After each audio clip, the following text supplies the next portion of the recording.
Hello guys, welcome back to our YouTube channel. This is Rijal Mishra. So guys, आज की video में हम आवास और प्रशासनिक शिक्षा home science BA fourth semester का जो हमारा टॉपिक है कि लेसन फर्स्ट आवास के बारे में डिस्कस करेंगे। तो चलिए और बिना देरी के हम अपना वीडियो स्टार्ट करते हैं। इसके बारे में ज़्यादा जानने से पहले हमें आवास का परिचय यानी इंट्रोडक्शन ऑफ हाउस जानना बहुत ज़रूरी है।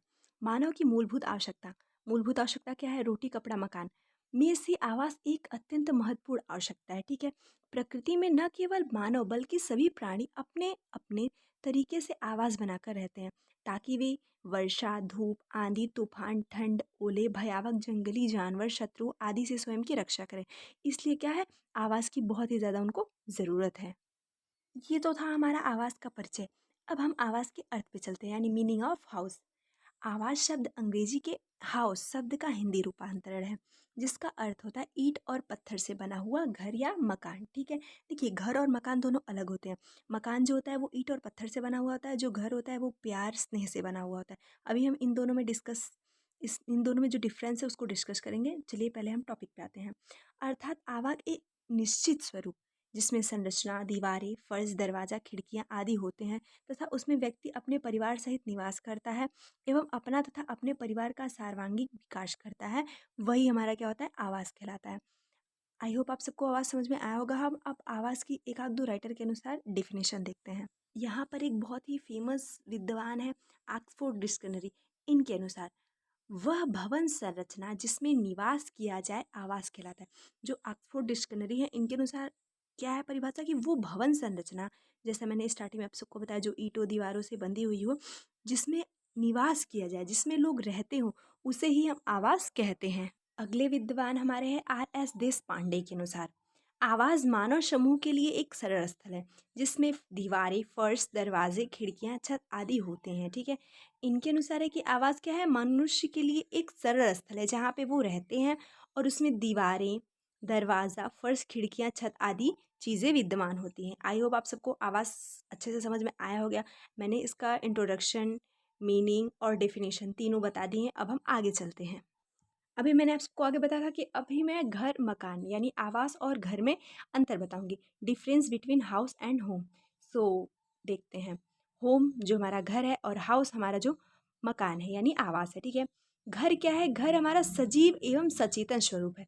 जो घर हमारा होता है सजीव होता है, उसमें लोग रहते हैं, प्रेम भावना रहती है, लोगों का परस्पर सहयोग, त्याग, दया, ये सब होती है। लेकिन मकान केवल ईंट और पत्थर से बना हुआ एक निर्जीव संरचना होता है। ठीक है, घर व्यक्ति एवं परिवार की मानसिक एवं भावनात्मक आवश्यकता है।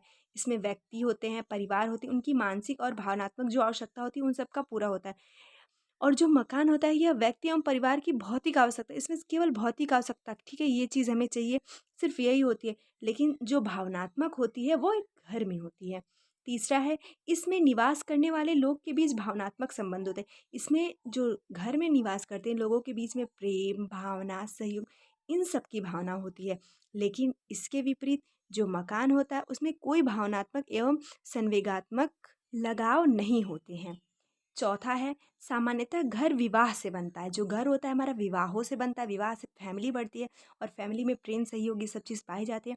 और जो हमारा आवास होता है, जो हमारा घर हो सॉरी जो हमारा हाउस होता है, यह ईंट, चूना, सीमेंट, लकड़ी आदि से बनी हुई एक संरचना होती है।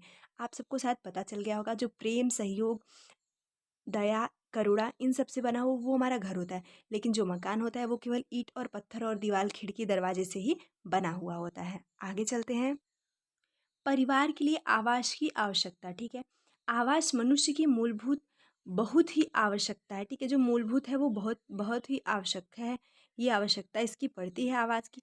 प्रारंभ में लोग मकान में केवल अपने परिवार की सुरक्षा की दृष्टि से मकान केवल बनाते थे, परंतु आज इनका उद्देश्य न केवल सुरक्षा प्रदान करना बल्कि इनका उद्देश्य विविध हो गया है। इन सभी का संक्षिप्त विवरण इस प्रकार है, जैसे सुरक्षा के लिए, स्थायित्व के लिए, क्रियाशीलता के लिए, सामाजिक प्रतिष्ठा के लिए, अभिव्यक्ति के लिए, सामाजिक गुणों की के विकास के लिए, मनोरंजन के लिए, विश्राम के लिए, संस्कृति सुरक्षा के लिए। नेक्स्ट हमारा है गृह निर्माण के उद्देश्य। प्रत्येक व्यक्ति एक सुंदर, सुसज्जित, भव्य एवं आधुनिक सुख सुविधाओं से युक्त मकान में रहने की इच्छा रखता है। अतः गृह निर्माण के उद्देश्य को निम्नलिखित बिंदुओं के माध्यम से समझा जा सकता है। पहला, आवास में सुरक्षा मिलती है। दूसरा, आवास में सामाजिक, मानसिक, शारीरिक, भावनात्मक आदि का विकास होता है। स्थायी प्रदान जो हमारा स्थायित्व है वो प्रदान करने के लिए होता है, और चोरी डकैती से बचने के लिए, मानसिक संतुष्टि के लिए। सो गाइस, आज की वीडियो में इतना ही। हम नेक्स्ट वीडियो में फिर से आपसे मिलते हैं, तब तक के लिए धन्यवाद।